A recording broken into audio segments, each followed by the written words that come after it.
Today's prerequisites will include Node.js, just the LTS version is fine, and Visual Studio Code. We're going to be creating a new Angular application. We'll manage dependencies of that application, and we'll learn how to develop and serve that application. Let's get started. We're going to need to install the Angular CLI, the command line interface. And to do that, we'll use npm. That's Node Package Manager. It came with the install of Node. Do npm install -g for global at angular/CLI. Doesn't really matter where you run that from. That -g means that we'll be installing it to the entire system. You should be able to call it just like you call npm here. You'll note I created a new directory for today's exercise, and I've navigated to it in the terminal. In the terminal instance, I'm going to run ng new non-zero app, specifying the directory of the current directory. And what this is going to do is it's going to call the Angular command line, telling it to create a new app and to output the contents to the directory I've created for today's exercise. You're going to get a few prompts here. The first thing's going to be, do you want stricter type checking? And I'm going to say no, although there are reasons that you would say yes. This just says Angular will check more heavily that you're not using any types and you'll use more stricter types. But for today, we're going to say no. Do you want to use Angular's routing? I'm going to say yes. What kind of style sheet do you want to use? What tech? I'm going to stick with CSS, but there are valid reasons you would use the other versions as well. And then it'll create our project. Once that process finishes, it should look something like this, and this will be what will be in your directory. This node modules folder, that directory contains the dependencies that are installed via npm, that are fetched and then packaged, ready for use by your application. As you change dependencies, you're going to have a similar process to npm install. That'll run through the package.json contents and populate node modules based off that. You'll note it said there are 1,615 packages just in the default image. So it fetched all of those, got those nice and packaged for you. And the next thing you'll do is an ng build. And that's just the compile or transpile step. We're taking TypeScript and converting it to JavaScript for the purpose of our application when it's hosted, so that a browser understands what to do with it. And so that's what's happening in the ng build. You can also do an ng serve, and that allows you to test your project locally. That'll host the web app locally. That goes through a similar process to ng build, and then at the end it hosts it on localhost 4200. And if you go to that in a browser, you'll see something like this. This is just your default Angular application. Then you can hit Control-C in the terminal to stop that. That just shuts down the app. Let's open up our new application in Visual Studio Code. And then let's look at the directory.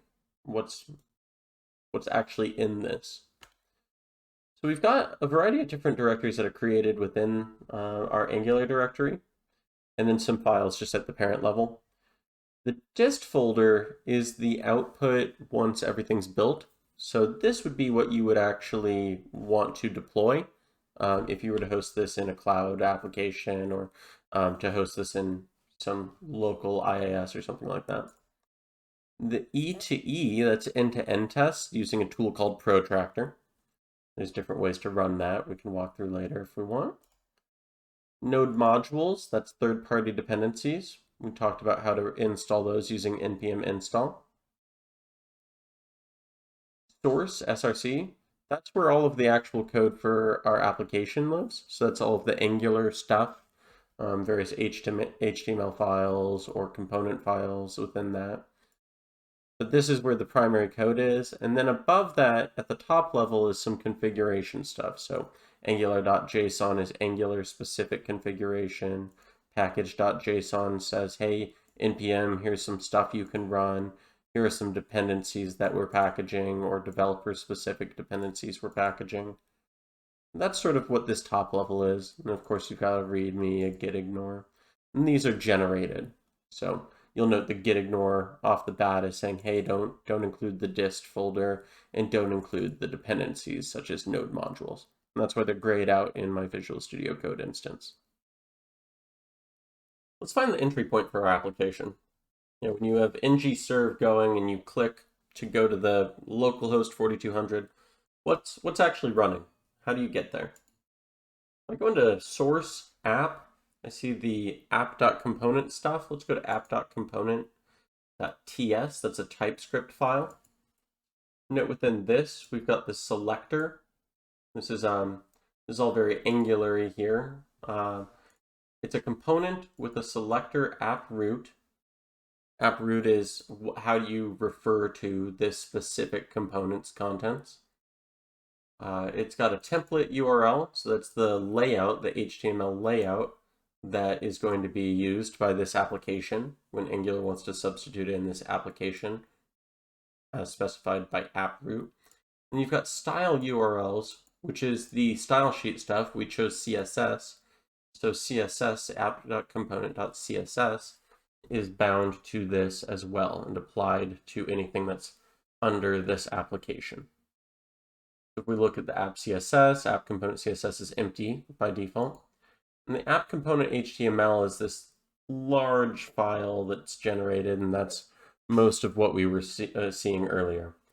But this has to be substituted in somewhere. So let's see, where is app.root called? Well, here, index.html is the entry point to our application. So source index.html calls app-root, and by calling this within ngserve, Angular is saying, hey, I know what to do with app-root. I'm going to substitute in the app component that's specified in the module here. So we're going to substitute in the app component, the associated HTML, the associated CSS, to this right here. Let's strip out some of the default stuff that Angular gives us and make a pretty generic, bland web application and leverage that as our starting point. First things first, I'm going to remove the favicon stuff. This is an icon that Angular gave us. That's just the Angular logo. We can go ahead and clean that up. Remove that. And then we can go over to the app component HTML. This is this really large file, but in the end, we don't need really any of it, save for the last line here, the router outlet. That's Angular's routing that we said yes to earlier. That's saying, hey, as you route between different pages, just throw the router outlet here. But we do want something on our page, so let's just add a div, and we'll just have that div say example. Very exciting. Cool. So now we've got div example, router outlet as the entirety of app-component.html. And if we go to our terminal again, we can say ngserve, and then we can navigate to localhost 4200 once that loads and show off our new application. A little bit faster now that we have much less to show off. And here we are.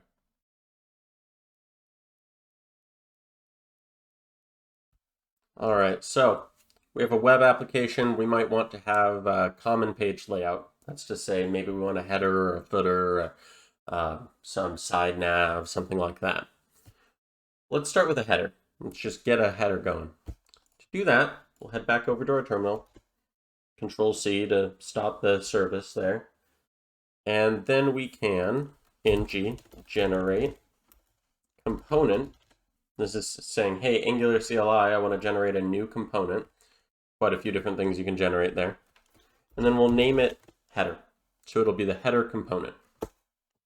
Our component, as we've seen with app.component, it's just a contained collection of layout, a style, and some logic via TypeScript.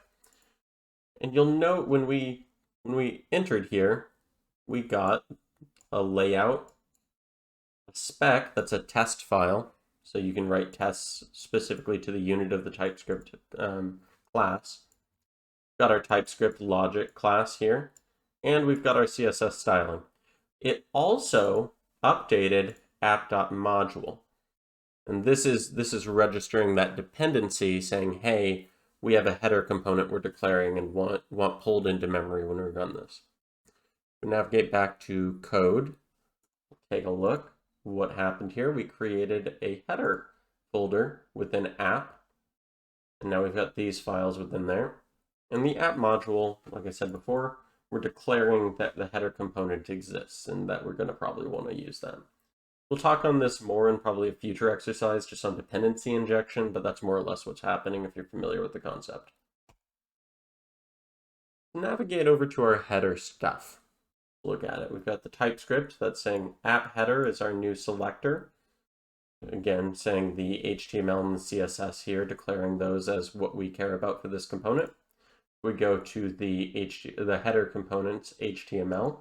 It just comes with a default paragraph element saying header works. It's not super exciting. Let's do something more. Let's throw in a nav here. So we want a nav element. I'm going to apply some classes. They're not going to do anything right away, but we're going to get to when they matter. I'm going to do navbar dark, and bg dark. We're going to tell it the nav element has a role, which is navigation. This has a header. I think that's pretty typical. And then we're going to have within that a link that's going to be the class navbar brand, and it's going to pass in a title from the parent component. This is a neat thing you can do in Angular. You can do a couple of squiggly brackets there, throw in a keyword there, and that's going to look in the component that declares this HTML layout to say, hey, is there a variable that's publicly accessible that we can share to the HTML or bind to throw that value in place. It's interesting, this is a hyperlink, but it's not linking to anything. I think later on, as the application plays with the routing, you'll probably want this to link to the home page, which is the default app component currently. Not going to worry about that yet because we are not covering routing today. But we do need to populate this title. So let's go to the app component TypeScript file and just declare it. We'll say title :string, so that's typing it. This is a TypeScriptism. The title is a string we're declaring, and we're going to default it to non-zero days. And that'll be the title for our application. You can change this to whatever you want, but my exercise, I'm saying non-zero days. Ha ha ha. Anyways, go back here, we should see title should match here. That should be good. The last thing we need to do then is we need to go back over to app component HTML, and we'll replace the example div with our new app-header element. Save that. We should have a header above the router outlet. You could note that if you wanted to have a footer, you would have one below app footer here. Anyways, save everything. Make sure you don't have any white dots there. And we can navigate back over to the terminal and say, hey, ng-serve again. And once that finishes serving up the app, we should be able to see our header.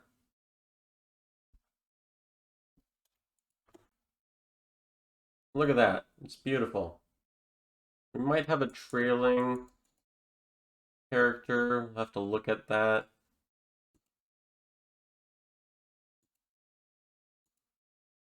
Yep, we sure do. But luckily, if we remove that trailing character and save, we should automatically have recompile. So in the latest compile of our app, we have this. It's not particularly beautiful. I mentioned before that we were applying some classes, but that they didn't do anything yet.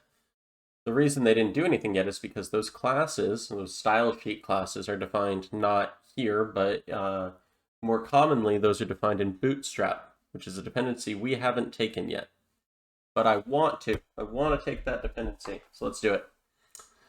That's just a stylistic choice. I prefer to play with Bootstrap when I'm starting and then iterating from there. But we can add that dependency just through npm install bootstrap. I have a habit of rerunning npm install after that, just in case there's anything that gets lost in the way. But let's try that real quick. Shouldn't really take any time. Yep, very good. And then if we want to apply the Bootstrap dependency we just grabbed, we have to run back to Visual Studio Code. And we have to look at one of those configuration files I talked to you about before. This is the angular.json. So one of the things that this does in projects, non-zero app, architect, build, is it applies, well, a few things. We actually probably don't have that anymore, which is good to remove that. It applies a style sheet. It says, hey, here's the styles that we're going to define that should be, globally applied. So here we can actually add / node modules / bootstrap / quickly look at this. It'll be in bootstrap node modules bootstrap dist css. And it'll be the bootstrap CSS within this. There we go. So, dist CSS bootstrap.css. We need a comma because we're still going to apply that global styles.css that's defined in source. Minimize this. Yeah, so we'll apply this. Has really nothing right now, but this is also global styling. But we'll also apply bootstrap globally. Now, if we save, and then we go back to our terminal, and we ng-serve, we should be able to see Bootstrap in action on our application. Oh no, what did I do? I must have done something wrong here. Is node modules appropriately there? And in fact, I don't need to go back to. I can just do one dot. Let's try that again.